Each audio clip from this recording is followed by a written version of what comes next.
Ang paksiw na galunggong kulambon ito. Alam mo na kayo ang kato. Yan guys, ito.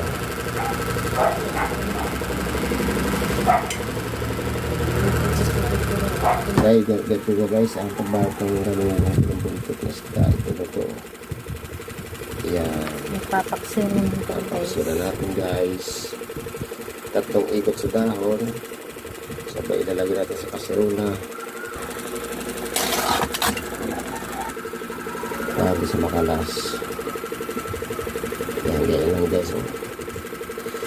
Pagpais ng isda. Bibili tayong suka guys. Punta akong tindahan.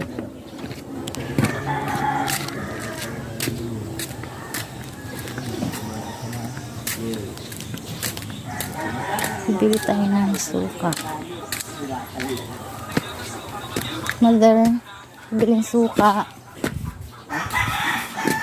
Suka. Ayan guys, ang sexy na aking mother. Ayan guys, dito ako sa bahay ng aking mother. Nabili ako ng suka. Ayan ang aking mother, ang may-ari ng tindahan. Nabili akong suka at gawa ng paksiw. Ayan guys, uwi na tayo guys. Kabili na tayo ng suka. Ayan na guys, nabalot na lahat ng asawa ko guys. Ito pa yung suka. Kasi nanggaling pa ako ng tindahan. Ayan na, ilalagay na ng asawa ko yung suka guys. Naku po. Ito guys, ang suka. Iubos mo na yung papa. Lalagay Para sa manasa. paksiw. Ito kasi guys, sa paksiw sobrang asin. Kaya pinaubos ko sa kanya yung isang sachet.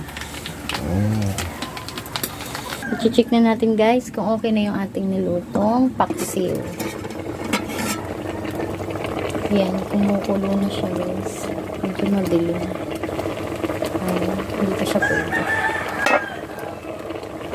Ayan, check uli guys. I-check na yung asawa ko kung luto na siya. Checkin natin ang ating mino. Ito na po guys. Kadilim naman mama. Yan guys, luto na yung ating paksiw. Yan. Yan guys, ang sarap niyan. Pasipatik man. Yummy. Ay, nalagay ko. Sirain muna. Oh, sige. Sarap. Yan, mag-subscribe na kayo guys. And then, i-hit nyo yung notification bell para ma-notify kayo in case na meron kaming mga bagong videos. Yun lang. Bye. Thank you.